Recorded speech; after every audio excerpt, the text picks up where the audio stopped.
Hi everyone. तो आज हम लोग कवर करने वाले हैं silent feature of the constitution, जो कि यूट्यूब बैच का एक पार्ट है। ठीक है, पॉलिटी जो हम लोग कवर कर रहे हैं उसमें से ये सेकंड चैप्टर है जिसे हम लोग आज कवर करने वाले हैं। ये जो पूरा चैप्टर है डिज़ाइन किया गया है स्पेशली CAPF AC जो 2026 में एग्ज़ाम होने वाले हैं उसको ध्यान में रखते हुए। ठीक है, इसके बाद जैसे ये लेक्चर कंप्लीट होने के बाद अपलोड होता है, उसके बाद एक MCQ सीरीज़ करके एक वीडियो लेक्चर आएगा, उसको अपने को अटेम्प्ट करना है। क्योंकि चैप्टर तो कंप्लीट हो जाएगा, तो अब समझ में आया कि नहीं आया और किस लेवल के एग्ज़ाम CAPF में पूछे जाते हैं वो सब कहाँ पे समझ आएगा जब MCQ लगाओगे। और MCQ भी ऐसे डिज़ाइन किया गया है जो कि एग्ज़ाम ओरिएंटेड हो। ठीक है, तो इसके बाद एक MCQ सीरीज़ आएगा, है ना, इसी चैप्टर से रिलेटेड, तो उसको देखना है। ठीक है, तो इसका पूरा जो PDF है इस टेलीग्राम चैनल में अपलोड हो जाएगा, तो इसको ज्वाइन कर लेना। अगर कोई भी डाउट बच जाता है तो ये है व्हाट्सअप नंबर, इसमें आप लोग मैसेज कर सकते हो। क्लियर है? आगे बढ़े, चलो स्टार्ट करते हैं silent feature of the constitution का। पिछले लेक्चर तक हम लोगों ने डिस्कस कर लिए हैं कि कॉन्स्टिट्यूएंट असेंबली का फॉर्मेशन हो गया। जैसे 1947 में इंडिया इंडिपेंडेंस हो गया, तो उसके बाद कॉन्स्टिट्यूएंट असेंबली का फॉर्मेशन हो गया। उस कॉन्स्टिट्यूएंट असेंबली में क्या है कि उस कॉन्स्टिट्यूएंट असेंबली में जितने भी लोग थे उन्होंने पूरे कॉन्स्टिट्यूशन का फ्रेम किया है। अब एक चीज़ दिमाग ये लगाओ, उस समय जब कॉन्स्टिट्यूएंट असेंबली बना, जब कॉन्स्टिट्यूशन इन्फोर्स में आया, है ना, जब 26 जनवरी 1950 को इन्फोर्स में आया, तो उस समय 395 आर्टिकल थे और 8 पार्ट में उसको डिवाइड किए गए थे। अब 395 आर्टिकल कॉन्स्टिट्यूशन में ऐड करना, क्या ये सिंगल माइंडेड हो सकते हैं? क्या सिंगल इंसान का क्या माइंडेड हो सकता है? क्या नहीं हो सकता। तो क्या किए हैं, जैसे कि हमारे फोर्थ फादर दूसरे कंट्री विजिट में जा रहे हैं, तो विजिट में गए तो वहाँ के इकोसिस्टम को समझे, कि वहाँ के रूल्स और रेगुलेशन को समझे। तो वहाँ से रूल्स और रेगुलेशन को समझ के जब वापस इंडिया में आए तो उन्होंने कुछ अपने साथ क्या है उस रूल्स और रेगुलेशन को लेके आए कि ये इंडिया के पीपल के लिए ज़्यादा बेहतर हो सकता है ना। तो जैसे जितना भी फोर्थ फादर हैं उन्होंने फॉरेन विजिट किए, वहाँ के रूल्स रेगुलेशन को समझा और उससे अच्छा लगा, तो उन्होंने क्या किया कि इंडिया में भी इंक्लूड करना स्टार्ट कर दिया गया। ठीक है, तो इसी रेस्पेक्ट हम लोग इसका एक फीचर समझने वाले हैं कॉन्स्टिट्यूशन का, वो है सोर्स ऑफ इंडियन कॉन्स्टिट्यूशन। कि इंडियन कॉन्स्टिट्यूशन बन गया, 395 आर्टिकल उस समय ऐड किए गए, तो ये सब आर्टिकल आया कहाँ से ये सब चीज़ का दिमाग आया, तो उसको समझने के लिए हम सबसे पहले कवर करेंगे सोर्सेस ऑफ इंडियन कॉन्स्टिट्यूशन का, कि कहाँ से ये सोर्स लिया गया है। देखो, सबसे पहले सोर्सेस समझते हैं, वो है ब्रिटिश का, कि ब्रिटिश कॉन्स्टिट्यूशन से इंडिया ने क्या क्या बोरो किए हैं। इसका मतलब ये नहीं है कि सबको कॉपी पेस्ट करके ही चले जा रहे हैं, ऐसा नहीं। जैसे कि ब्रिटिश का एग्जांपल लेते हैं, यहाँ पे ब्रिटिश में वहाँ पे पार्लियामेंट्री गवर्नमेंट है, तो वहाँ का पार्लियामेंट्री गवर्नमेंट उस हिसाब से सूटेबल है जो उसका कंट्री है ब्रिटिश का। लेकिन यही पार्लियामेंट्री जो फॉर्म ऑफ गवर्नमेंट है इंडिया में भी है, लेकिन ये इंडिया के ओरिएंटेशन से बनाया गया है ना। इंडिया को ध्यान में रखते हुए ये पार्लियामेंट्री फॉर्म को गवर्नमेंट को फॉर्म किए हैं। तो ये चीज़ यहाँ पे डिफरेंट है, जस्ट कॉपी पेस्ट नहीं किए, इस चीज़ को ध्यान देना है। तो ब्रिटिश से क्या क्या लिए गए हम लोग? पार्लियामेंट्री गवर्नमेंट लिए गए हैं, रूल ऑफ लॉ लिए हैं, है ना, सिंगल सिटीजनशिप, कि सिटीजनशिप होगा, नागरिकता जो होगा वो एक ही होने वाला है। जैसे कि अमेरिका के जैसे दो सिटीजनशिप यहाँ पे नहीं होगा। कैबिनेट सिस्टम होगा, है ना, जैसे कि PM मोदी हैं अभी रेस्पेक्ट में, अभी का बात करें तो PM है, तो PM को असिस्ट करने के लिए, है ना, उसका क्या है एक कैबिनेट होता है जिससे पूरा डिसीजन फॉर्म होता है। फिर आता है पार्लियामेंट्री प्रिविलेजेस, कि जो पार्लियामेंट्री हैं, पार्लियामेंट में जो भी MP हैं, MLAs हैं, उसको कुछ प्रिविलेज दे के रखे हैं, है ना। ये सब चीज़ आगे 1 बाय 1 समझेंगे, इसमें दिक्कत नहीं लेना है। ठीक है, फिर और क्या हम लोग बोरो किए हैं, वो है बाईकैमरलिज्म। जैसे कि सेंट्रल में लोकसभा राज्यसभा है, सेम स्टेट में क्या है लेजिस्लेटिव असेंबली, लेजिस्लेटिव काउंसिल, उसको क्या बोलते हैं? बाईकैमरलिज्म बोलते हैं। और हर स्टेट में बाईकैमरलिज्म नहीं है, ये भी याद रखना। अभी केवल 6 स्टेट में बाईकैमरलिज्म है। और क्या लिए हैं? प्रेरोगेटिव लिए हैं।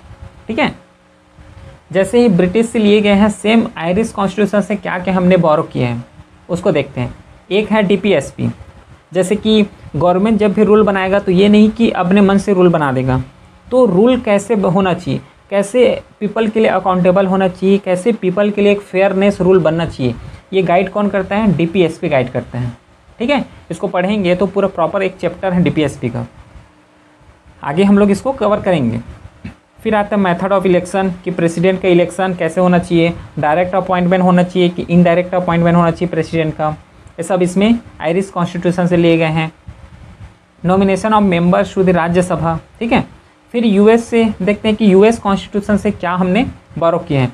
एक फंडामेंटल राइट बोरो किए हैं, और फंडामेंटल राइट सबको पता है ना, अगर फंडामेंटल राइट ही ना हो तो फिर यहाँ पे जो रहना मुश्किल हो जाएगा, ऐसे बोल सकते हो एक भाषा में, है ना। इंडिपेंडेंट जुडिशरी, क्योंकि एक जुडिशरी का इंडिपेंडेंस भी होना यहाँ पे जितना ज़्यादा जरूरी है जितना एक पॉलिटिकल पार्टी का होता है ना। क्योंकि कोई भी जजमेंट सुनाना हो जुडिशरी को तो ये तो नहीं करेगा कि पॉलिटिकल पार्टी से क्या करो, पहले साइन करो कि हम इसको ये जो है पनिशमेंट दे रहे हैं। तो ये क्या होगा, एक तो प्रोजेक्ट को डिले करेगा, केसेस जो है उसको पेंडिंग ज़्यादा होगा, डिले होगा। तो इसका अपना खुद का डिसीजन, अपना एक इंडिपेंडेंट होना बहुत जरूरी है जुडिशरी का। फिर इम्पीचमेंट कि कैसे प्रेसिडेंट को हम लोग हटा सकते हैं पोस्ट से। फिर जुडिशियल रिव्यू लिए गए हैं, removal of supreme court high court के जजेस का, and post of vice president. तो ये सब चीज़ वो कहाँ से लिए गए हैं, यूएस कॉन्स्टिट्यूशन से लिए गए हैं। यूएस में कॉन्स्टिट्यूशन को डिफरेंट बोलते हैं, हम लोग क्या है इंडिया के पर्सपेक्टिव से पढ़ रहे हैं, इसलिए हर का क्या है कॉन्स्टिट्यूशन बोल जा रहे हैं, जिससे क्या है अंडरस्टैंडिंग बेहतर हो सके। अगला, अब गवर्नमेंट ऑफ इंडिया के जो 1935 है ना, इससे भी हम लोग क्या क्या बोरो किए हैं इसको देखो। एक बोरो किए हम लोग फेडरल स्ट्रक्चर को, ठीक है। क्या बोरो किए हैं, फेडरल स्ट्रक्चर को, कि सेंट्रल गवर्नमेंट होगा, स्टेट गवर्नमेंट होगा, और इन दोनों के बीच क्या है पावर का शेयरिंग होगा कि इस लिमिट तक जो है सेंट्रल गवर्नमेंट अपना रूल कर सकते हैं, इस लिमिट तक जो है स्टेट गवर्नमेंट अपना रूल कर सकते हैं, ठीक है। उसके बाद गवर्नर का ऑफिस जो होगा ये पूरा गवर्नमेंट ऑफ इंडिया 1935 से लिए हैं। फिर जुडिशरी जो है, फिर पब्लिक सर्विस कमीशन, फिर इमरजेंसी प्रोविज़न, चाहे आर्टिकल 352 का ले लो, आर्टिकल 356 का ले लो, आर्टिकल 360 का ले लो, जो कि नेशनल इमरजेंसी का बात करते हैं, जो कि स्टेट इमरजेंसी का बात करते हैं, या फिर प्रेसिडेंट रूल, और जो 360 जो है फाइनेंशियल इमरजेंसी का बात करते हैं। तो ये पूरा इमरजेंसी और इसका जो एडमिनिस्ट्रेटिव डिटेल कि कहाँ इमरजेंसी लगना है, किस केस में नेशनल इमरजेंसी लगेगा, किस केस में फाइनेंशियल इमरजेंसी लगेगा, ये सब कहाँ से लिए गए हैं, गवर्नमेंट ऑफ इंडिया एक्ट 1935 से लिए गए हैं। क्लियर है क्या। अगला नेक्स्ट देखते हैं, अब ऑस्ट्रेलिया से क्या क्या हमने बोरो किए हैं। देखो, एक कंकरेंट लिस्ट बोरो किए हैं, 3 लिस्ट होता है, एक होता है सेंट्रल लिस्ट, एक होता है स्टेट लिस्ट, और एक होता है कंकरेंट लिस्ट। सेंट्रल लिस्ट में कुछ लिस्ट हैं, कुछ सेट ऑफ लिस्ट हैं जिसमें सेंटर ही रूल बना सकते हैं, जैसे कि डिफेंस से रिलेटेड हो गया, है ना, आरबीआई से रिलेटेड हो गया, जो फंड हो गया उससे रिलेटेड हो गया। तो क्या है सेंट्रल ही इसमें रूल कर सकते हैं। कुछ सेट ऑफ लिस्ट हैं उसको पढ़ेंगे। फिर एक स्टेट लिस्ट हो गया, जैसे कि पुलिस डिपार्टमेंट हो गया, तो ये स्टेट लिस्ट में क्या है स्टेट ही अपना ये रूल कर सकते हैं। अब आता है कंकरेंट लिस्ट। कंकरेंट लिस्ट क्या होता है, जिसमें से सेंट्रल गवर्नमेंट और स्टेट गवर्नमेंट दोनों मिलके कुछ रूल्स रेगुलेशन बना सकते हैं, जैसे कि एजुकेशन के रेस्पेक्ट से हो सकता है, चाहे फॉरेस्ट से रिलेटेड हो सकता है ना। तो कंकरेंट लिस्ट समझ आया। फिर joint sitting of both houses of parliament, अगर लोकसभा और राज्यसभा में क्या है डिसीजन का डेडलॉक हो गया, केसेस जो हैं, सॉरी केसेस नहीं बोलना चाहिए, जो ड्राफ्ट है वो आगे नहीं बढ़ रहे हैं, ज्वाइंट सीटिंग का ज़रूरत है वहाँ पे, है ना, क्योंकि दोनों हाउस मिल के क्या उसको पारित कर सकते हैं। तो ये कहाँ से लिए गए हैं, ऑस्ट्रेलिया से लिया है। फिर जर्मनी से क्या लिए गए हैं, उस समय जर्मनी को क्या बोलते थे, वेमार कॉन्स्टिट्यूशन बोलते थे। Suspension of fundamental right during emergency, क्योंकि जैसे फंडामेंटल राइट जब समझेंगे तो एक मूलभूत अधिकार है जिससे हमसे छीना नहीं जा सकता, लेकिन इमरजेंसी एक ऐसा एक्सेप्शन है जहाँ से हमारा फंडामेंटल राइट को भी क्या कर दिया जाता है, प्रेशराइज कर दिया जाता है, उसको दबा दिए जाते हैं, है ना। फंडामेंटल राइट पूरा सस्पेंड हो जाता है। कौन कौन से आर्टिकल को छोड़ के, आर्टिकल 20 जो फंडामेंटल राइट 20 और 21 को छोड़ के पूरा जो फंडामेंटल राइट है वो पूरा सस्पेंड कर दिए जाते हैं, ठीक है। नेक्स्ट अगला है वो है कनाडा। कनाडा से हम लोगों ने क्या के लिए हैं, फेडरल है विथ स्ट्रॉन्ग सेंटर। इसका मतलब क्या हुआ कि जैसे कि इंडिया का बात करोगे तो इंडिया में 28 अभी स्टेट हैं, 28 स्टेट तो हैं, लेकिन उसका जो मेन हेड है वो कौन होगा, सेंट्रल होगा। 28 स्टेट, जैसे देखो ये पूरा 28 स्टेट हैं, तो ये लोग तो अपना नियम कानून अपने स्टेट में बनाएंगे, लेकिन स्टेट के ऊपर भी और कौन है, कोई है जो है सेंट्रल गवर्नमेंट है। बोलने का मतलब ये है कि स्टेट गवर्नमेंट से भी जो ज़्यादा पावरफुल है वो कौन सा गवर्नमेंट है, सेंट्रल गवर्नमेंट है। अगर कोई चाहे कि कोई स्टेट चाहे कि मैं इस जो सेंट्रल से अलग होना चाहता हूँ, इस कंट्री से अलग होना चाहता हूँ, तो इस केस में इंडिया यहाँ पे नहीं है ना। ऐसा इंडिया में नहीं हो सकता। एक बार यूएसए में हो सकता है क्योंकि वहाँ फेडरेशन सिस्टम चलता है, ठीक है, लेकिन यहाँ पे इंडिया में ऐसा नहीं हो सकता, इसलिए फेडरेशन विथ स्ट्रॉन्ग सेंटर बोला गया है यहाँ पे। क्लियर है क्या? Vesting residuary power to the central, appointment of state, है ना, governor by the central and advisory jurisdiction of the supreme court, जिसे यहाँ पे कनाडा से लिए गए हैं। समझ आया कनाडा से क्या क्या लिए हैं। फिर अगला है फ्रेंच का। फ्रेंच से हम लोगों ने क्या क्या बोरो किए हैं, वो है Republic and the idea of liberty, है ना, equality, fraternity in the preamble, जो प्रियम्बल में जोड़े गए हैं, है ना, इसको कहाँ से लिए गए हैं? फ्रेंच से लिए गए हैं। ये सब क्या होता है? लिबर्टी, इक्वलिटी, फेटर्निटी, ये अपने आप में एक कॉन्सेप्ट होते हैं, है ना, बड़ा कॉन्सेप्ट होता है। इसको कब पढ़ेंगे? जब प्रियम्बल आएगा उस समय पढ़ेंगे, ठीक है। नेक्स्ट अगला देखते हैं कि यूएसएसआर से क्या क्या चीज़ हमने लिया है। ऑप्शन में अगर देखो, जैसे कि फंडामेंटल ड्यूटी हम लोगों ने कहाँ से लिए गए हैं? यूएसएसआर से लिए गए हैं। अगर ऑप्शन में यूएसएसआर दे रहे हैं और रसिया अगर सपोज ऑप्शन में दोनों दे दिया तो किसको टिक मारोगे? अगर पूछा गया है कि फंडामेंटल ड्यूटी कहाँ से बोरो किए हैं तो किसको टिक लगाओगे? यूएसएसआर को टिक लगाओगे, रसिया को न लगाना, क्योंकि रसिया तो अभी बने हैं, पहले क्या था? ये यूएसएसआर थे। जब फंडामेंटल ड्यूटी को बोरो किए 1947 में, तो क्या है? रसिया उस समय यूएसएसआर थे, ठीक है। अगर ऑप्शन में अगर यूएसएसआर नहीं दिए हैं, रशिया दिए हैं, तब यहाँ पे हम लोग रशिया को टिक लगाएंगे, लेकिन अगर यूएसएसआर दिए हैं तो ये यूएसएसआर को टिक यहाँ पे करेंगे, ठीक है। तो फंडामेंटल ड्यूटीज़ हैं कि कुछ 11 सेट ऑफ ड्यूटीज़ हैं, है ना, जिसमें से 11 को बाद में जोड़ा गया है, ये सब पढ़ेंगे उसमें। फिर आइडिया ऑफ जस्टिस, चाहे social justice, economic justice and the political in the preamble, ये सब चीज़ यूएसएसआर से लिए हैं। फिर अगला है साउथ अफ्रीका का। तो साउथ अफ्रीका से हम लोग ने procedure for amendment of the constitution, कि देखो कॉन्स्टिट्यूशन तो उस समय के हिसाब से 95 आर्टिकल जोड़े गए थे। तो कॉन्स्टिट्यूशन जब बनाए गए थे तो उस हिसाब से बनाए गए थे कि उस सिचुएशन में ढल जाए, लेकिन अभी 2025 चल रहा है और कहाँ 1947, तो मॉडर्न हिसाब से क्या है, कॉन्स्टिट्यूशन को चेंज करने का ज़रूरत भी पड़ता है। तो कॉन्स्टिट्यूशन को अमेंड कैसे करना है, उसका प्रोसीजर कैसे होना चाहिए, ठीक है। ऐसा तो नहीं है कि जस्ट कोई बोले इसको अमेंड कर दो तो डायरेक्टली अमेंड कर दे बिना सोचे, ऐसा नहीं है। इसका भी एक प्रॉपर स्टैंडर्ड वो होता है, क्या होता है? प्रोसीजर होता है, जो 368 में पूरा इसका डिटेल है कॉन्स्टिट्यूशन को अमेंड करने का। And election of the member of Rajya Sabha, ये पूरा लिए गए हैं कहाँ से? साउथ अफ्रीका से लिए गए हैं। क्लियर है? फिर इतना समझने के बाद जो फीचर हैं, जो कॉन्स्टिट्यूशन का जो साइलेंट फीचर है, एक साइलेंट फीचर हम लोग समझ चुके हैं कि बोरो कहाँ से लिया गया है, क्यों बोरो लिया गया है, ये समझ आ गया। अब इसका क्या करते हैं, थोड़ा फीचर समझ लेते हैं इंडियन कॉन्स्टिट्यूशन का, है ना। सबसे पहले ये बोला जाता है कि ये लेंथीएस्ट कॉन्स्टिट्यूशन माना जाता है इंडिया को वर्ल्ड के हिसाब से, है ना, क्योंकि इनिशियली जब कॉन्स्टिट्यूशन बना 1949 हेड ऑफ प्रियम्बल थे, उस समय जब बना था, फाइनली जब ड्राफ्ट हुआ था प्रियम्बल थे, उसके बाद 395 आर्टिकल्स थे जिसे 22 पार्ट में डिवाइड किए गए थे और 8 यहाँ पे शेड्यूल में डिवाइड किए थे। करेंटली अभी अगर सिनारियो देखोगे तो 470 आर्टिकल हैं। तो देखो ये सब बाकी जो ऐड किए गए हैं ये अमेंडमेंट के थ्रू ही ऐड किए हैं, आर्टिकल 368 के थ्रू ही तो इसको क्या किया, अमेंडमेंट किए गए हैं। एंड 12 शेड्यूल यहाँ पे अगर करेंट बेसिस को ध्यान दोगे तो ये समझ आ गया कि ये लेंथीएस्ट रिटेन कॉन्स्टिट्यूशन माना जाता है। कुछ कंट्री का देखोगे तो कहीं पे रिटेन कॉन्स्टिट्यूशन है तो कहीं पे अनरिटेन कॉन्स्टिट्यूशन है, कॉन्स्टिट्यूशन लिखा ही नहीं है। कुछ कंट्री में जाओगे तो वहाँ पर मोनार्की है। अगर वही चीज़ इंडिया को कंसीडर किया जाओ तो क्या हर एक सेट ऑफ रूल्स जो है कॉन्स्टिट्यूशन में लिखा गया है, ठीक है, इसलिए इसको लेंथीएस्ट कॉन्स्टिट्यूशन क्या है कंसीडर किया जाता है इंडिया को। तो अब नेक्स्ट फीचर देख लेते हैं, वो है unitary system with unitary base, है ना, federal system with unitary base. पहले तो समझ लो फेडरल सिस्टम होता क्या है, जैसे कि कोई भी कंट्री में सेंट्रल गवर्नमेंट होगा, फिर स्टेट गवर्नमेंट होगा और इन दोनों के बीच क्या होगा, पावर का डिवीज़न होगा, उसको क्या बोलते हैं, फेडरल सिस्टम है कि यहाँ पे सेंट्रल गवर्नमेंट है और यहाँ पे स्टेट गवर्नमेंट है, प्लस यहाँ पे लिखा हुआ है यूनिटरी बेस। इसका मतलब होता है कि फेडरल सिस्टम तो है, दोनों के पास तो पावर ज़्यादा है, लेकिन जो सेंट्रल गवर्नमेंट होगा उसके पास पावर ज़्यादा होगा एज़ कम्पेयर टू स्टेट।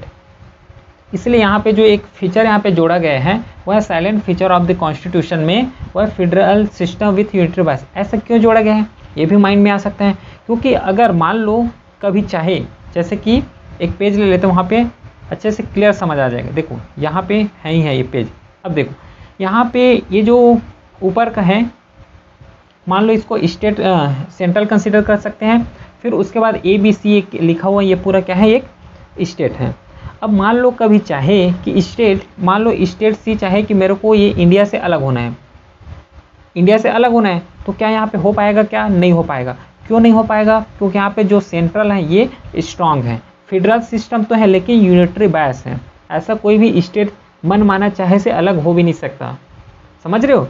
तो इसलिए ये जो फीचर्स यहाँ पे कॉन्स्टिट्यूशन में जोड़ा गया है वो है फेडरल सिस्टम विथ यूनिटरी बायस।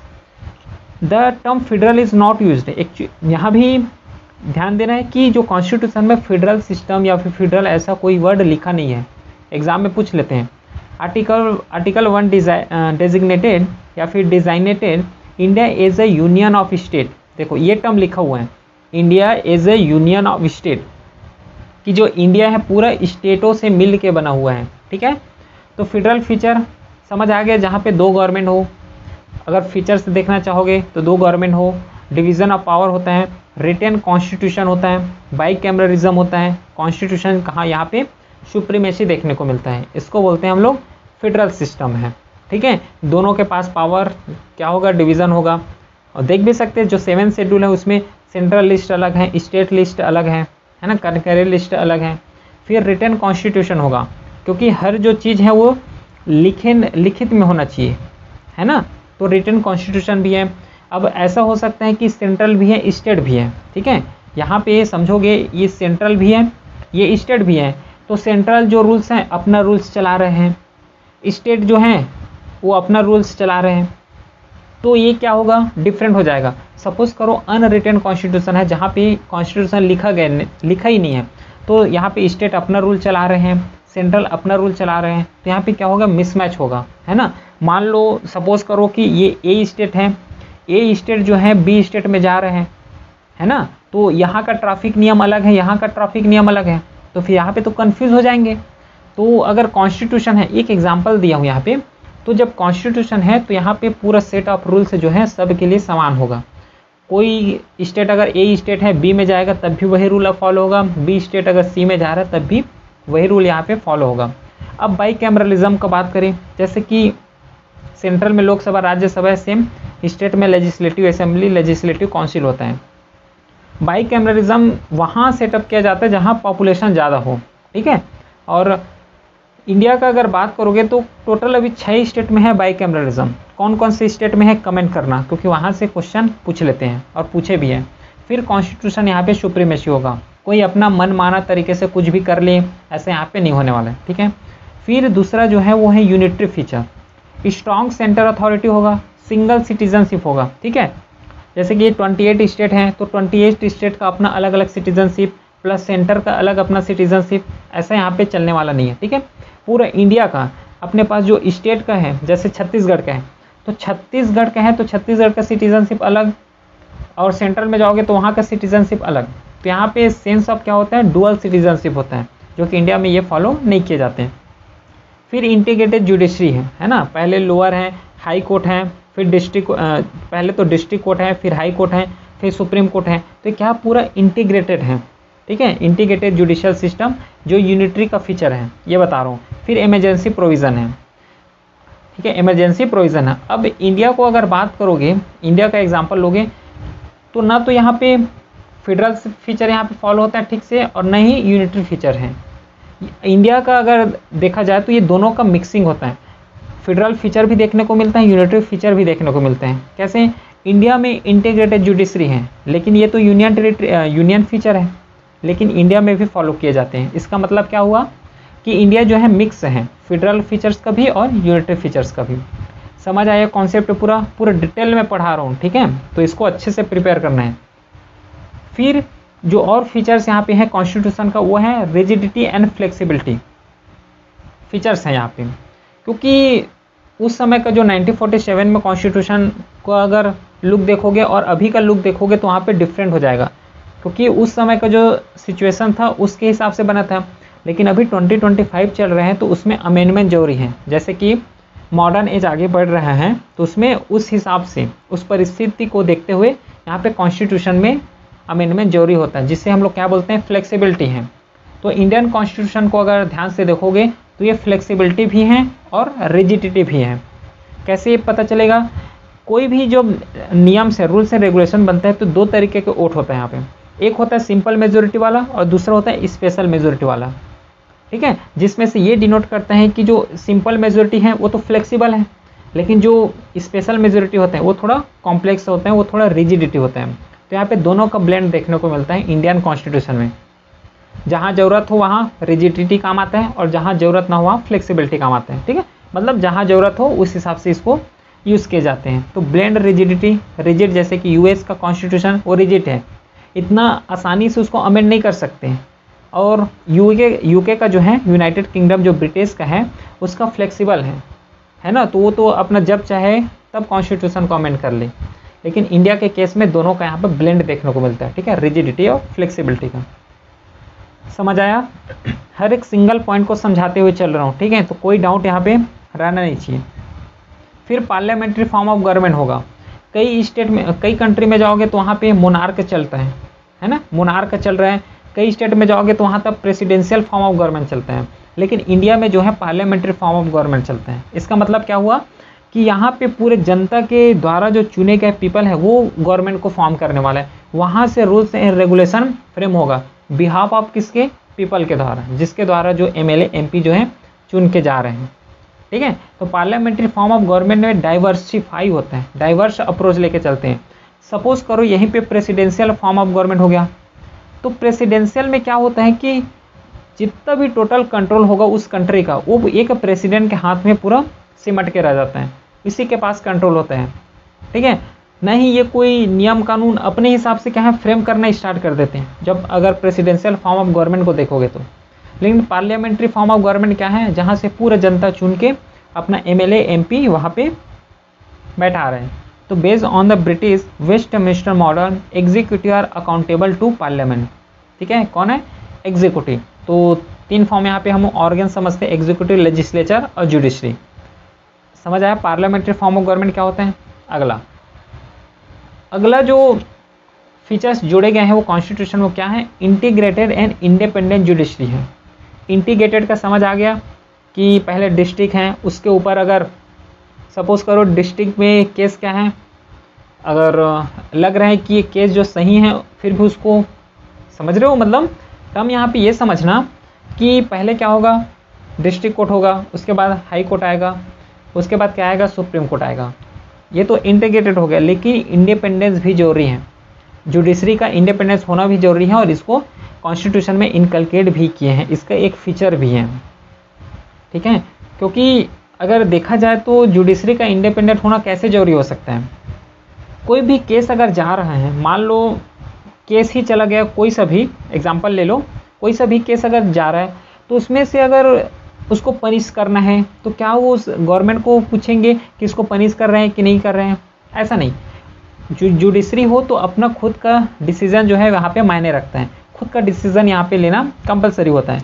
मतलब यहाँ पे इंडिपेंडेंट होना जुडिशरी का ये बहुत ज़्यादा इंपॉर्टेंट होता है।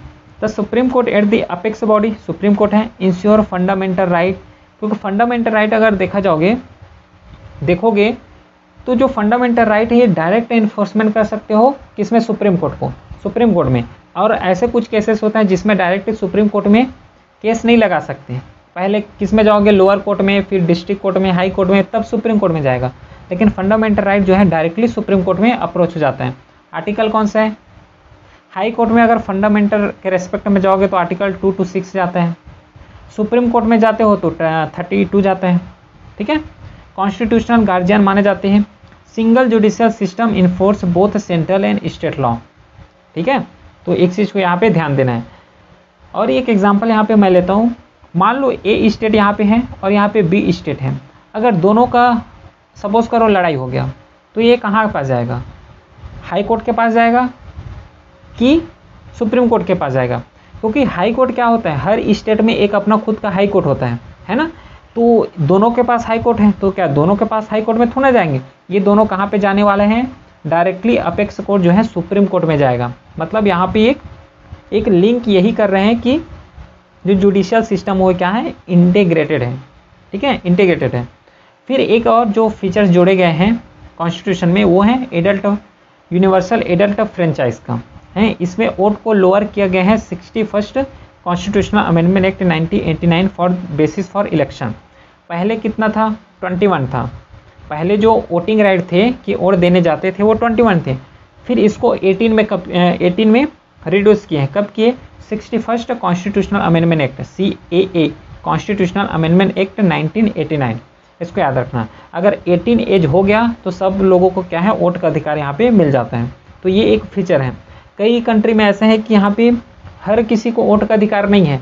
जैसे कि एंशिएंट हिस्ट्री में जाओगे, मिडाइवल हिस्ट्री में जाओगे तो वहाँ पे क्या है, कुछ इलाइट पीपल है उसी को वोट देने का अधिकार था, है ना। कोई इलाइट पीपल है वही गवर्नमेंट फॉर्म कर रहे थे। तो यहाँ पे क्या किए, एक यूनिवर्सल एडल्ट फ्रेंचाइज ला दिए गए कि 18 साल हो गया, चाहे इलाइट पीपल हो, चाहे रिच पीपल हो, चाहे पुअर पीपल हो, सबको वोट देने का अधिकार है यहाँ पे, ठीक है। तो ये बोलता है यूनिवर्सल एडल्ट फ्रेंचाइज, ठीक है। चलो, फिर इंडियन कॉन्स्टिट्यूशन लेंथीएस्ट कॉन्स्टिट्यूशन बोला जाता है वर्ल्ड का, ठीक है। अमेंडमेंट जो है formal change to law, contract, constitution, other legal document, इसको क्या बोलते हैं हम लोग, अमेंडमेंट बोलते हैं। जैसे कि कॉन्स्टिट्यूशन अमेंडमेंट सुनिए हो बहुत बार नाम इसका। तो उसका मतलब यही है कि कोई भी चीज़ जो लीगल डॉक्यूमेंट हो गया या फिर कॉन्ट्रैक्ट हो गया या फिर कॉन्स्टिट्यूशन को हम लोग क्या कर रहे हैं, उसमें चेंजेस ला रहे हैं। जो कॉन्स्टिट्यूशन का चेंजेस हैं उसी को क्या बोलते हैं हम लोग, अमेंडमेंट बोलते हैं, ठीक है। समझ आया ये चीज़, अमेंडमेंट क्या होता है। फिर इसी के रेस्पेक्ट में एक और जो फीचर जोड़े गए हैं कॉन्स्टिट्यूशन में वो है फेडरलिज्म। फेडरलिज्म क्या होता है, जहाँ पे लेवल ऑफ गवर्नमेंट हो, सेंट्रल गवर्नमेंट, स्टेट गवर्नमेंट, फिर लोकल बॉडीज़। तो ये जो लेवल ऑफ गवर्नमेंट है और इसका पावर भी अलग अलग डिफाइन हुआ है, तो इसको क्या बोलते हैं हम लोग, फेडरलिज्म बोलते हैं। जैसे कि इंडिया का एग्जांपल लोगे तो एक फेडरलिज्म, फेडरल का हम लोग एग्जांपल ले सकते हैं। This refer to the existence of more than one level of government in the country, जैसे कि सेंट्रल, स्टेट, लोकल बॉडी। तो 3 tier of government exist in India. India में जो है 3 ही लेवल में गवर्नमेंट फॉर्म होता है। एक तो यूनियन या फिर स्टेट, यूनियन और सेंट्रल या फिर स्टेट, और एक है लोकल बॉडी। तो 3 लेवल ऑफ गवर्नमेंट यहाँ पे फॉर्म होते हैं इंडिया में। Under federalism the state are not merely agent of federal government, ये भी याद रखना। यहाँ पे हम लोग बात कर रहे हैं कि फेडरल सिस्टम है, फेडरलिज्म है, तो ये हो गया सेंट्रल और ये हो गया स्टेट। इसका मतलब ये नहीं है कि स्टेट जो है सेंट्रल का एजेंट है, ऐसा नहीं। सेंट्रल का एक सेट ऑफ लिमिट है जिसमें वो नियम कानून बना सकते हैं, 7th शेड्यूल में पढ़ेंगे हम लोग इसको। और स्टेट में भी कुछ सेट ऑफ रूल्स हैं जिसमें से वो अपना नियम कानून बना सकते हैं। यहाँ पे ये कंसीडर नहीं करना है कि जो सेंट्रल गवर्नमेंट है, जो स्टेट गवर्नमेंट है, वे सेंट्रल का क्या है, एजेंट है, नहीं। उसका पूरा लिमिटेशन है, उसका पूरा जो है वर्क है, कंडीशन है, पूरा डिफाइन है। But their authority draw from constitution as well, क्योंकि जो स्टेट है उसका भी कॉन्स्टिट्यूशन में मेंशन है, सेंट्रल है उसका भी कॉन्स्टिट्यूशन में मेंशन है। जब कॉन्स्टिट्यूशन में मेंशन है तो ये एक दूसरे का एजेंट थोड़ा ना हुआ है ना, क्योंकि इसका तो सबका क्षेत्र अधिकार जो है अलग अलग डिफाइन किए ही गए हैं। इंडिया के पास क्या है, अभी फेडरेशन है विथ यूनिटरी बायस। अभी जैसे कि बताया था 28 स्टेट तो हैं, उसके पास पावर है, लेकिन उससे भी ज़्यादा पावर किसके पास है, सेंट्रल के पास है, ठीक है। Federation with strong government, strong central, central जो है स्ट्रॉन्ग है एज कम्पेयर टू स्टेट। तो ये जो कॉन्सेप्ट है फेडरलिज्म का वो यहाँ पे कंप्लीट होता है। फिर 2 चीज़ हम लोग समझे हैं, है ना, फीचर में भी इंक्लूड कर सकते हैं इसको। एक होता है रिटन कॉन्स्टिट्यूशन और एक होता है अनरिटन कॉन्स्टिट्यूशन। इंडिया का अगर एग्जांपल लेके चलोगे तो इंडिया एक रिटन कॉन्स्टिट्यूशन है ना, जिसमें जब 1950 में जब इसको इन्फोर्स किए गए थे तो उस समय 395 कितने थे आर्टिकल उस समय थे, ओरिजिनली 395 आर्टिकल थे, और इसको 8 शेड्यूल में क्या किए गए थे, डिवाइड किए गए थे। 8 प्रेजेंट कितना है, कितना पार्ट्स हैं, उसको अभी फीचर में हम लोग समझते हैं। तो यहाँ पे 2 टॉपिक है, एक होता है रिटन कॉन्स्टिट्यूशन, एक होता है अनरिटन कॉन्स्टिट्यूशन। क्या डिफरेंस है दोनों में। रिटन कॉन्स्टिट्यूशन होता है जो कि कंबाइन होते हैं structure in a systematic for few member के लिए, है ना, systematic form by few member. लेकिन अनरिटन क्या है, कुछ स्ट्रक्चर नहीं होता। रिटन कॉन्स्टिट्यूशन में जाओगे तो पहला 1 आर्टिकल, फिर 2nd आर्टिकल, फिर 3rd आर्टिकल, ये पूरा स्ट्रक्चर फॉर्मेट में है और पूरा आर्टिकल को शेड्यूल में डिवाइड किया गया है, उसके बाद पूरे आर्टिकल को क्या पार्ट्स में डिवाइड किए गए हैं, तो एक स्ट्रक्चरली मिलेगा रिटन कॉन्स्टिट्यूशन में। लेकिन वही अनरिटन कॉन्स्टिट्यूशन में ऐसा कुछ नहीं मिलता। फिर एक होता है फॉर्मली कॉन्स्टिट्यूट है, फॉर्मली, क्योंकि जब 395 आर्टिकल आए, जब कॉन्स्टिट्यूशन बना तो उस समय कॉन्स्टिट्यूंट असेंबली में जितना भी एमएलए थे, एमपी थे, सब ने उसमें सिग्नेचर किए हैं, उसको फॉर्मली एडॉप्ट किए हैं। लेकिन ऐसा अनरिटन कॉन्स्टिट्यूशन में देखने को नहीं मिलता। जब कुछ लिखा ही नहीं है तो क्या ही अडॉप्ट करोगे, समझ रहे हो। जब रिटन कॉन्स्टिट्यूशन है तो इसको हम लोग अमेंड भी तो नहीं कर सकते हैं, अमेंड करोगे लेकिन उसका एक प्रोसीजर होगा। लेकिन अनरिटन है, कुछ लिखा नहीं है, मतलब जब चाहे अपने हिसाब से उसको ढांचा दे सकते हो, अपने हिसाब से अमेंडमेंट कर सकते हो। एग्जाम्पल अगर रिटन कॉन्स्टिट्यूशन का देखा जाए तो इंडिया होता है, और अनरिटन कॉन्स्टिट्यूशन का एग्जाम्पल देखा जाए तो यूके होता है। तो इस तरीके से इस दोनों के बीच जो है रिटन और अनरिटन कॉन्स्टिट्यूशन को यहाँ पे हम लोग कंप्लीट करें। फिर कुछ लोगों ने फेडरलिज्म के ऊपर कमेंट किए हैं, इंडियन फेडरलिज्म के ऊपर, क्योंकि फेडरलिज्म जो देखें अभी इंडिया सेंट्रल, स्टेट और लोकल बॉडी का, इसमें से कुछ लोगों ने क्या कमेंट किए हैं, जैसे कि क्वासी फेडरल बोला है किसने, बाई केसी वेयर ने। कोऑपरेटिव फेडरलिज्म बोला है किसने, बाई ग्रेविन ऑस्टिन ने। बार्गेनिंग फेडरलिज्म बोला है बाई मॉरिस जोन्स ने। तो कुछ लोगों ने क्या है फैक्ट के रूप में इसको जस्ट याद रखना है। फिर एक कॉन्सेप्ट आता है सेकुलरिज्म, जो कि ये भी एक फीचर है इंडिया का। कॉन्स्टिट्यूशन में ये बोला गया है कि India is a secularist state. इसका मतलब क्या हुआ कि हर स्टेट का, कोई भी पार्टी का, गवर्नमेंट का अपना खुद का कोई रिलीजन नहीं होगा। अगर कोई भी रिलीजन को प्रमोट कर रहे हैं तो हर रिलीजन को प्रमोट करने वाले हैं, रिलीजन के बेस में कोई डिस्क्रिमिनेशन नहीं होगा। सिंपल टर्म यहाँ पे ये बोला गया है कि स्टेट खुद का कोई यहाँ पे रिलीजन नहीं होने वाला है, कोई धर्म नहीं होने वाला है स्टेट का, ठीक है। देखो, secular state is one which that state does not have officially promoted any one religion as the state religion, ठीक है। तो कोई धर्म के नाम पे कोई भी धर्म को प्रमोट नहीं करने वाले हैं, तो यही बोलते हैं क्या है, ये सेकुलरिज्म है कि स्टेट के पास अपना खुद का कोई रिलीजन नहीं है। तो ये दो तरीक़ा से हम लोग सेकुलरिज्म बोल सकते हैं, एक होता है निगेटिव सेकुलरिज्म और एक होता है पॉजिटिव सेकुलरिज्म। निगेटिव सेकुलरिज्म मतलब state is not involve in, कोई रिलीजियस मैटर में स्टेट जो है इन्वॉल्व नहीं होता है ना। तो ये इसको क्या बोलते हैं, निगेटिव जो है निगेटिव क्या बोलते हैं, सेकुलरिज्म बोलते हैं। एग्जाम्पल हम ले सकते हैं यूएसए का। और एक आता है पॉजिटिव फेडरलिज्म, सॉरी सेकुलरिज्म, जिसमें से रिलीजियस मैटर में इन्वॉल्व हो जाते हैं। एग्जाम्पल ले लो इंडिया का। सपोज यहाँ पे ऐसा क्यों हो रहा है, एक एग्जाम्पल समझना। मान लो कोई रिलीजन ए है और ये कोई रिलीजन भी है। ये रिलीजन क्या कर रहे हैं कि दूसरे रिलीजन के लोगों को अपने रिलीजन में क्या कर रहे हैं, ट्रांसफ़र कर रहे हैं। इसका मतलब क्या हुआ कि ये थोड़ा दिक्कत क्रिएट करेगा, प्रॉब्लम क्रिएट होगा कि अपना खुद का रिलीजन है, आपको उसमें ध्यान दो, दूसरे रिलीजन में इंटरफेयर करने की ज़रूरत नहीं है। लेकिन ए रिलीजन क्या कर रहे हैं, जो बी रिलीजन है उसको अपने रिलीजन में, मतलब ए अपने रिलीजन में क्या करे, उसको चाहे भड़का के बोल सकते हो, चाहे अट्रैक्शन के जरिए से बोल सकते हो, अपने रिलीजन में मिला रहे हैं। तो यहाँ पे क्या है, गवर्नमेंट का इंटरफेयर करना जरूरी है कि कोई रिलीजन दूसरे रिलीजन को न तो उकसा सकता है, न तो प्रेरित कर सकता है, न तो अपने रिलीजन में कोई क्या है प्रमोट करके अपने रिलीजन में शामिल नहीं कर सकता है। तो इस केस में क्या है, जो पॉजिटिव सेकुलरिज्म है यहाँ पे रोल प्ले करता है, जिसमें स्टेट जो है उसमें ये बैन कर सकते हैं कि ऐसा करना एक अपराध है करके, समझ रहे हो। तो ये एक पॉजिटिव रीजनलिज्म में कॉन्सेप्ट आता है। तो ये तो रहा सेकुलरिज्म, समझ आया कंप्लीट सेकुलरिज्म क्या होते हैं, क्योंकि ये भी एक फीचर है। फिर जो कॉन्स्टिट्यूशन है उसको पार्ट्स में डिवाइड किए हैं। क्यों पार्ट्स में डिवाइड किए हैं, क्योंकि खुद सोचो उस समय जब 395 आर्टिकल थे तो 395 आर्टिकल जस्ट 1 2 3 4 5 ऐसे लिख के पूरा 395 तक जा रहे हो, उसमें क्या है थोड़ा लेंदी लगेगा। तो इसको पढ़ने के लिए, समझने के लिए, ईज़ ऑफ डूइंग के लिए उन्होंने क्या किए, पार्ट्स में डिवाइड किए। जैसे कि पहला पार्ट में क्या है, यूनियन एंड इट्स टेरिटरी। अब एक पार्ट के अंदर हम लोगों ने कितना 4 आर्टिकल को इंक्लूड कर दिए। इस तरीके से सब आर्टिकल को यहाँ पे इंक्लूड किए गए हैं, ठीक है। तो पहला पार्ट में क्या है, यूनियन एंड इट्स टेरिटरी, जिसमें से पूरा स्टेट है, कितना स्टेट है ना, पूरा यूनियन, सब चीज़ का यहाँ पे डिटेल है। सेकेंड पार्ट में बताए गए हैं सिटीजनशिप के बारे में, यहाँ पे बात किए गए हैं, जो कि 5 to 11 यहाँ पे कंसिडर करते हैं, 5 to 11 आर्टिकल सिंगल सिटीजनशिप है इंडिया के रेस्पेक्ट में, ये बताया गया है। पार्ट 3 में फंडामेंटल राइट से रिलेटेड डिस्कशन हुए हैं 12 to 35 में। फिर 4 में DPSP जो directive principle of state policy है जो 36 to 51 तक जाता है। फिर 4A में फंडामेंटल ड्यूटीज़ को डिस्कस किए गए हैं जो 51A हैं। फिर 5 में यूनियंस के लिए डिस्कस किए गए हैं, द यूनियंस के लिए एंड द स्टेट के लिए 6 में डिस्कस किए गए हैं। ये तो पूरे यहाँ पे प्रॉपर लिखा हुआ है,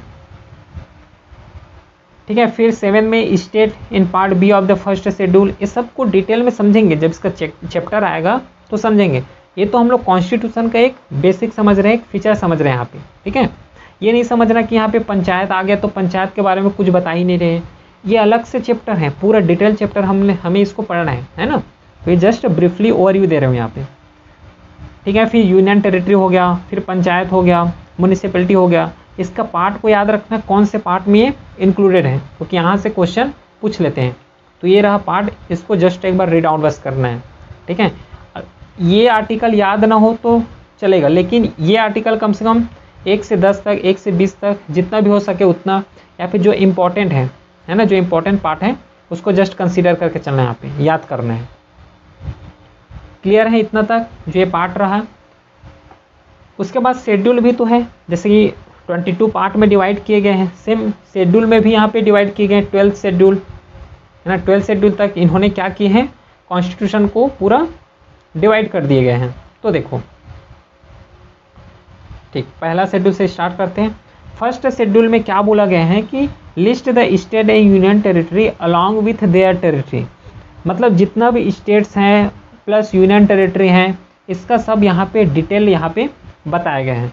किसमें, फर्स्ट शेड्यूल में। तो यहाँ पे एक कॉन्सेप्ट और हम लोग समझ लेते हैं कि स्टेट और यूटी में क्या डिफरेंट है। एक हो गया स्टेट और ये हो गया यूटी। स्टेट में खुद का चीफ मिनिस्टर होता है, लेकिन यूटी जो है डायरेक्टली लेफ्टिनेंट गवर्नर के द्वारा रन होता है। लेकिन कुछ यूनियन टेरिटरी ऐसा है जिसमें खुद का चीफ मिनिस्टर है, जैसे कि दिल्ली का एग्जांपल ले लो, जम्मू कश्मीर का एग्जांपल ले लो, ठीक है। इस चीज़ को कंसिडर करना। स्टेट जो है अपना खुद का लेजिस्लेटिव असेंबली होगा, ठीक है, लेजिस्लेटिव असेंबली होता है खुद का। लेकिन यूनियन टेरिटरी में जो लेजिस्लेटिव असेंबली है ये देखने को नहीं मिलता। लेकिन सब में क्या है, एक्सेप्शन है। जैसे कि बात करोगे तो जम्मू कश्मीर बात कर लो, दिल्ली का बात कर लो, इसमें लेजिस्लेटिव असेंबली है। तो अगर ब्रॉडली डिस्कस किया जाए तो स्टेट और यूटी में अगर डिफरेंस देखा जाए तो स्टेट में खुद का चीफ मिनिस्टर होता है, और जो यूनियन टेरिटरी है उसमें क्या है, लेफ्टिनेंट गवर्नर होता है, जो कि डायरेक्ट कंट्रोल होता है किसके द्वारा, सेंट्रल गवर्नमेंट के द्वारा, ठीक है। इसे डायरेक्ट कंट्रोल किया जाता है सेंट्रल गवर्नमेंट के द्वारा। इसमें लेजिस्लेटिव असेंबली है, इसमें लेजिस्लेटिव असेंबली देखने को नहीं मिलता, ठीक है। तो ये तो कुछ बेसिक्स जो सेंट्रल स्टेट में डिस्कस करना है। फिर सेकेंड शेड्यूल का अगर बात करो, इसमें क्या है, आउटलाइन किया गया है कि इमोलूमेंट, अलाउंसेस, प्रिविलेजेस फॉर किसका, प्रेसिडेंट, इंडिया का गवर्नर ऑफ स्टेट, जितना भी हाई प्रोफाइल जो पोर्टफोलियो है उसमें जितना भी पोस्ट हैं उसके लिए सेकेंड शेड्यूल में उसका इमोलूमेंट, उसको क्या अधिकार है, क्या मिलना चाहिए, क्या अलाउंसेस होगा, क्या सैलरी होगा, ये सब चीज़ जो है डिस्कस किए गए हैं, वो है सेकेंड शेड्यूल में इसको डिस्कस किए गए हैं। अब किसका है ना, किसके किसके डिस्कस किए गए हैं, किसके पोस्ट का, ये सब यहाँ पे लिखा हुआ है ना। चाहे ऑडिटर जनरल ऑफ इंडिया हो गया, जज ऑफ हाई कोर्ट हो गया, chairman deputy chairman of the legislative council state का हो गया, जज ऑफ सुप्रीम कोर्ट का हो गया। तो ये जो है सेकेंड शेड्यूल में लिखा हुआ है। फिर थर्ड शेड्यूल में क्या लिखा हुआ है, provision for oath and affirmation लिखा हुआ है, ठीक है। जो शपथ लेते हैं उसका थर्ड शेड्यूल में पूरा डिटेल दिया हुआ है ना। चाहे यूनियन एंड स्टेट मिनिस्टर का हो, candidate for elections to the parliament state legislature का हो, member of parliament state legislature का हो, है ना, controller and auditor general of India का है, सुप्रीम कोर्ट हाई कोर्ट का है। फिर फोर्थ शेड्यूल में क्या डिनोट किए हैं, यहाँ पे सीट का अलोकेशन हुआ है फॉर राज्यसभा, है ना, कि राज्यसभा में कितने स्टेट से जो है सीट जाएगा, किस स्टेट से कितना सीट जो है राज्यसभा में जाएगा, ये फोर्थ शेड्यूल में डिस्कस किया है।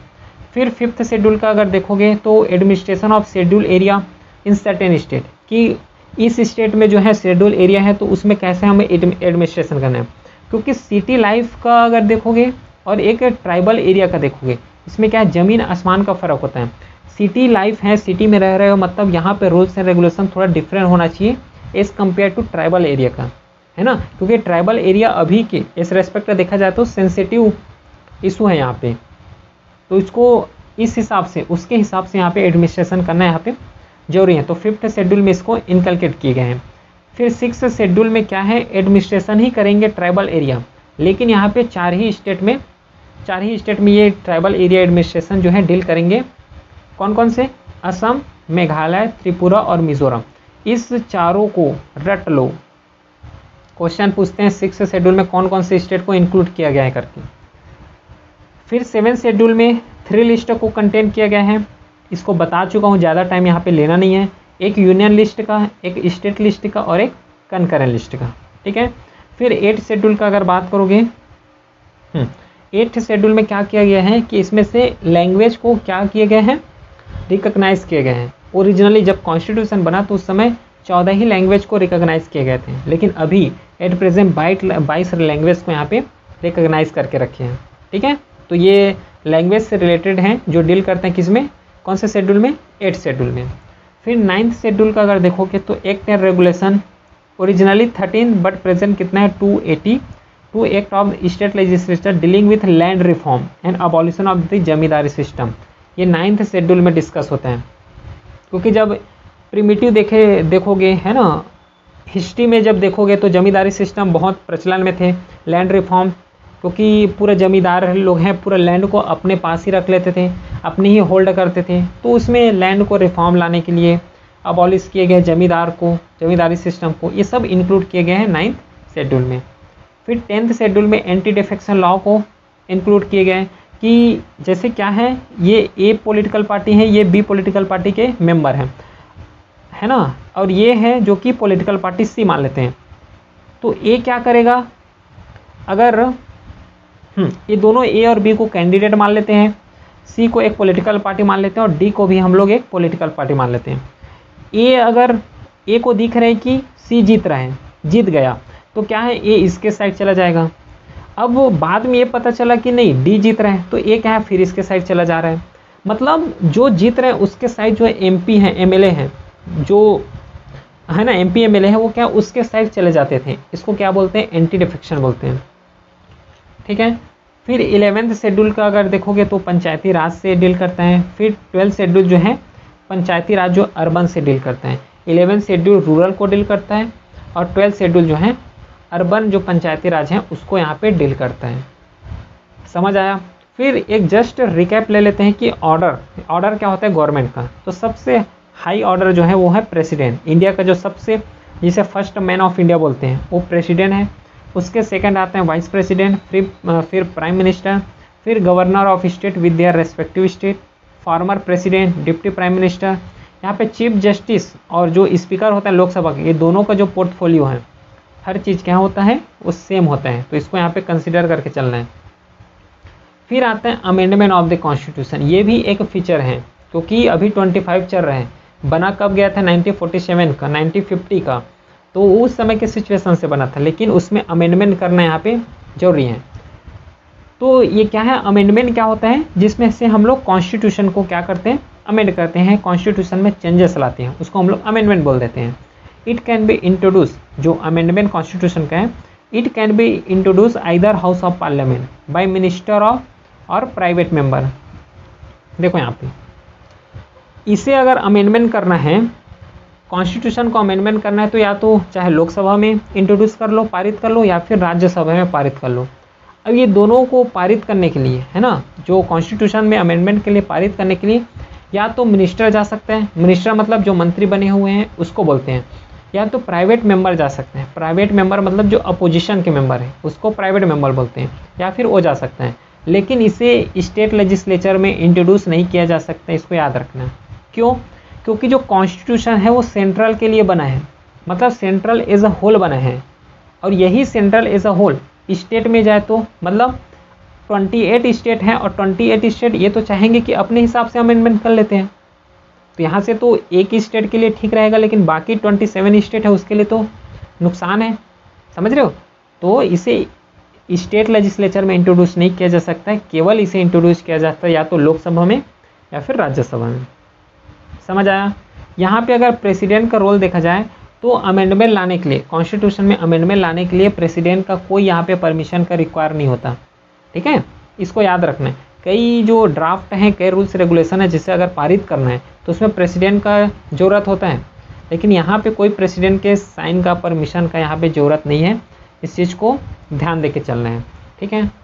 फिर process of making changes to the nation, fundamental law और supreme law, it can not change the basic structure of the constitution. ये क्या है बेसिक स्ट्रक्चर? बेसिक स्ट्रक्चर वो है जो अपना फंडामेंटल अधिकार है, उसको हम लोग बेसिक स्ट्रक्चर समझते हैं। और बेसिक स्ट्रक्चर से रिलेटेड आगे पढ़ेंगे, बट डिटेल में समझेंगे, है ना। तो पार्लियामेंट जो है कॉन्स्टिट्यूशन को तो चेंज कर सकता है, लेकिन जो बेसिक स्ट्रक्चर है इसको ये चेंज नहीं कर सकता, ठीक है। और ये भी याद रखना कि बेसिक स्ट्रक्चर ये कॉन्स्टिट्यूशन में कहीं मेंशन भी नहीं है, ये जस्ट जुडिशियल प्रोसेस है ना। ये एक फंडामेंटल है कि इसके बिना इंसान जो है इस कंट्री में नहीं रह सकता, एक फंडामेंटल अधिकार है अपने पास, ठीक है। Amending the constitution is neither flexible not rigid in synthesis of both. बता चुका हूँ, article 360 has amended by 24 and 42 amendment in 1971 and 1973 respectively. तो जो कॉन्स्टिट्यूशन अमेंडमेंट होता है वो किसके तरफ से होता है, कौन से आर्टिकल के जरिए से होता है? वो है आर्टिकल 368। लेकिन आर्टिकल 368 को भी अमेंडमेंट कर चुके हैं, कौन से अमेंडमेंट के थ्रू? वो है 24 एंड 44th अमेंडमेंट एक्ट, ठीक है। फिर इसके लिए हमें चाहिए मेजोरिटी नीडेड होता है। एक तो सिंपल चाहिए, सिंपल मेजोरिटी होता है, और एक होता है मेजोरिटी, है, समझ रहे हो। एक होता है सिंपल मेजोरिटी, दूसरा होता है स्पेशल मेजोरिटी। ये एक करेक्ट टर्म है इसमें बोलने के लिए। तो जो कॉन्स्टिट्यूशन को अमेंडमेंट करोगे उसके लिए अपने को स्पेशल मेजोरिटी चाहिए। क्यों? क्योंकि constitution India as a whole पूरा कंट्री के लिए लागू होने वाला है। तो ऐसे तो नहीं कि जस्ट सिंपल मेजोरिटी से हम लोग क्या करके इसको वोट करके जस्ट नियम एंड कानून वहाँ पे बना देते हैं, ऐसा नहीं। कंट्री एज अ होल के लिए चलने वाला है। इसका मतलब यहाँ पे जो मेजोरिटी चाहिए, जो वोट चाहिए, इसमें से स्पेशल मेजोरिटी चाहिए। क्या होता है स्पेशल मेजोरिटी? स्पेशल मेजोरिटी में टोटल 50% टोटल मेंबरशिप होना चाहिए। अगर 200 MP हैं तो उसमें से 100 MP यहाँ पे रहना कंपलसरी है, प्लस उस 50 में से 2/3 का क्या होना चाहिए? प्रेजेंट होना चाहिए, वोटिंग होना चाहिए। 2/3 वहाँ पे प्रेजेंट होके वोटिंग भी करोगे, उसको बोलते हैं हम लोग ये स्पेशल मेजोरिटी है। सिंपल मेजोरिटी में क्या होता है? नॉर्मल जितना मेंबर अवेलेबल है उसमें से 50+1 वोट दे दे, वो क्या है? पारित हो जाते हैं, उसको सिंपल मेजोरिटी बोलते हैं। लेकिन स्पेशल मेजोरिटी में अपने को 50% वहाँ पर टोटल मेंबरशिप की ज़रूरत होता है, और प्लस उस 50 में से 2/3 का प्रेजेंट एंड वोटिंग यहाँ पे कंपलसरी है। समझ आ रहा है? चलो नेक्स्ट देखते हैं। यहाँ पे अगर लोकसभा में इसको पारित कर रहे हो तो राज्यसभा में पास करना कंपलसरी है। अगर राज्यसभा में इसको पारित कर रहे हो तो लोकसभा में इसको पास करना बहुत जरूरी है, ठीक है। बोलने का मतलब यह है कि जो कॉन्स्टिट्यूशनल अमेंडमेंट एक्ट है ये लोकसभा से भी सेपरेटली पास होगा, राज्यसभा भी सेपरेटली पास होगा। और एक चीज़ यहाँ पे याद रखना है, इसमें कोई ज्वाइंट सीटिंग का कोई यहाँ पे प्रावधान नहीं है। अगर सपोज डिसएग्रीमेंट हो गया, लोकसभा ने पारित किया, राज्यसभा में क्या है? डिसएग्रीमेंट हो गया, फिर लोकसभा पास कर रहा है, फिर राज्यसभा डिसएग्रीमेंट कर रहा है, तो यहाँ पे क्या है? मिसमैच हो रहा है। तो यही मिसमैच, यही डिसएग्रीमेंट को सेटल करने के लिए ज्वाइंट सीटिंग बुलाते हैं। लेकिन कॉन्स्टिट्यूशनल अमेंडमेंट, अगर कॉन्स्टिट्यूशन को अमेंड कर रहे हो तो यहाँ पे कोई ज्वाइंट सीटिंग का प्रोविज़न नहीं है। इस चीज़ को माइंड में रखना है, क्वेश्चन पूछते हैं यहाँ से। फिर प्रेसिडेंट एसेंट अगर देखा जाए तो 24 कॉन्स्टिट्यूशनल अमेंडमेंट एक्ट है ऑब्लिगेटरी, ये ऑब्लिगेटरी है ना, obligatory for president to give his assent. कई केस ऐसे होते हैं जो ड्राफ्ट बनाते उसमें से प्रेसिडेंट क्या करता है, या तो अपने पास रख लेंगे या तो उसको रिटर्न कर देंगे कि इसमें अमेंडमेंट करो, या फिर उसमें कोई डिसीजन ही नहीं लेते हैं। ये 3 केस ऐसे होता है। लेकिन अगर कॉन्स्टिट्यूशनल अमेंडमेंट एक्ट है, कॉन्स्टिट्यूशन को अमेंड कर रहे हो, तो उसमें से ये बोला गया है 24 कॉन्स्टिट्यूशनल अमेंडमेंट एक्ट में कि यहाँ पे प्रेसिडेंट को साइन करना यहाँ पे कंपलसरी होता है। He neither withhold his assent, न तो ये अपने पास रख सकते हैं और न ही इस बिल को रिटर्न कर सकते हैं फॉर रिकन्सिडरेशन। क्लियर है? समझ आया? ना तो अपने पास रख सकता है, नहीं रिटर्न कर सकता है, बस इसके पास एक ही ऑप्शन है, वो है इसमें साइन करना। समझ रहे हो चीज़ को? ठीक, अब पढ़ लेते हैं क्या बेसिक स्ट्रक्चर डॉक्ट्रिन को। Basic structure doctrine encompasses basics and core value which form the bedrock of the Indian constitution. एक कोर वैल्यू है, जैसे कि सपोज करो गवर्नमेंट का अकाउंटेबिलिटी, तो गवर्नमेंट का अकाउंटेबिलिटी पब्लिक के ऊपर होगा कि नहीं होगा, और होना चाहिए कि नहीं होना चाहिए, एक माइंड से सोच के देखो। अगर अकाउंटेबिलिटी है तभी तो गवर्नमेंट रन कर पाएगा ठीक से, समझ रहे हो। यहाँ पे एक जो बेसिक स्ट्रक्चर है वो है एक बेसिक्स एंड कोर वैल्यू है जिससे जो है पूरा कंट्री रन हो रहा है ना। एक फंडामेंटल राइट है जो कि इंडिया के पास है।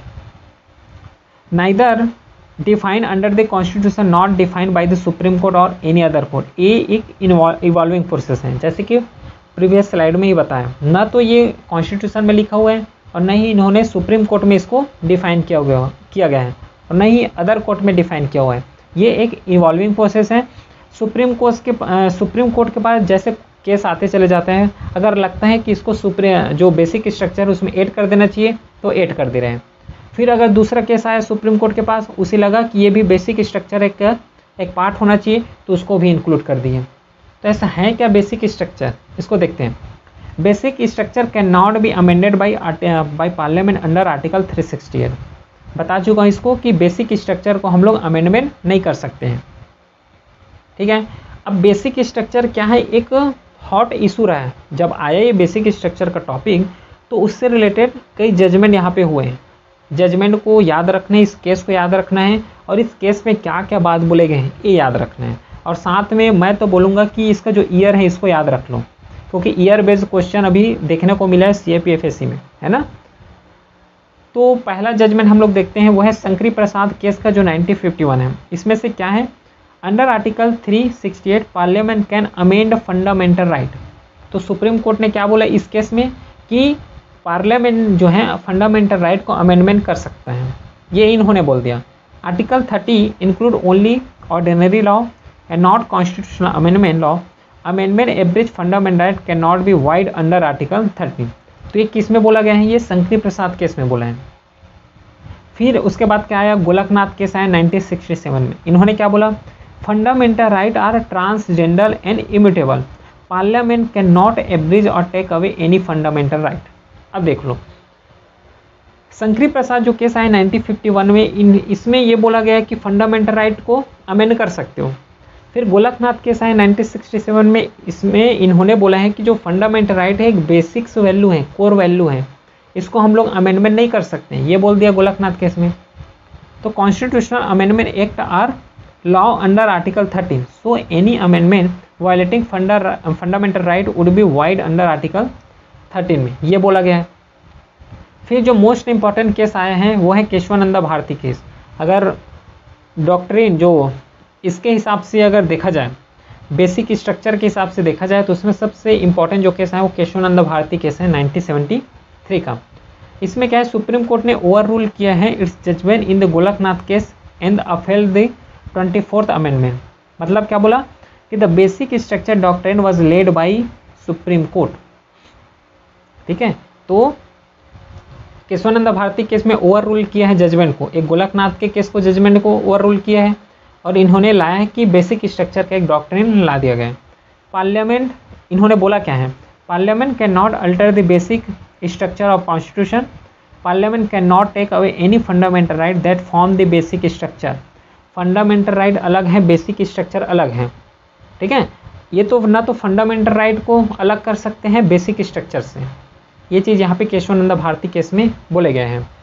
फिर इंदिरा नेहरू गांधी के जो 1975, इसमें क्या बोला कि जुडिशियल रिव्यू को बेसिक स्ट्रक्चर के पार्ट में इंक्लूड कर दिए गए हैं, क्योंकि जैसे ये अभी बताया कि ये इवॉल्विंग प्रोसेस है। सुप्रीम कोर्ट के पास जैसे केस आते हैं उनको लगता है कि ये केस को क्या है, बेसिक स्ट्रक्चर का पार्ट बना देना चाहिए, तो उसमें ऐड कर रहे हैं। तो सेम केस में जब नेहरू केस आएगा, नेहरू गांधी केस आया 1975 में, तो उसमें से जुडिशियल रिव्यू को बेसिक स्ट्रक्चर बता दिए गए हैं। फिर फिफ्थ में L Chandra Kumar VS union of India 1997 का केस आया। इसमें reiterated the independence of the judiciary as an integral part of basic structure. इसमें से भी जो जुडिशरी को बेसिक स्ट्रक्चर का पार्ट बताए गए हैं इवॉल्विंग प्रोसेस में। फिर आया 6 में IR Coelho US state of Tamil Nadu जो 2007 का केस है। इसमें क्या बोला, the SC rule that all law including those in 9th schedule would be open to judicial review if they violated the basic structure of constitution.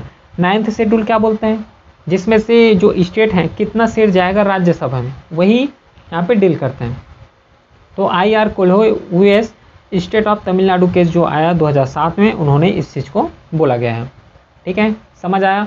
फिर एक है justice KH Puttaswamy retired union of India, जो Aadhaar case है 2017 का, recognise the right to privacy as a fundamental right. अब यहाँ पे जो इस केस में पुत्तस्वामी केस में राइट टू प्राइवेसी को फंडामेंटल राइट डिफाइन किया गया है, affirming it is a part of the basic structure of the constitution. Constitution का एक बेसिक स्ट्रक्चर का ये पार्ट है, कौन सा, राइट टू प्राइवेसी।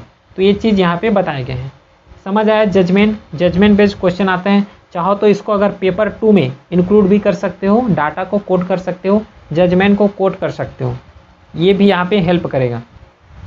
तो कुछ बेसिक स्ट्रक्चर यहाँ पे लिखे गए हैं, है ना, याद रखना। इसको इस बेस में क्वेश्चन देखने को मिला है, इसलिए इसको याद रखना।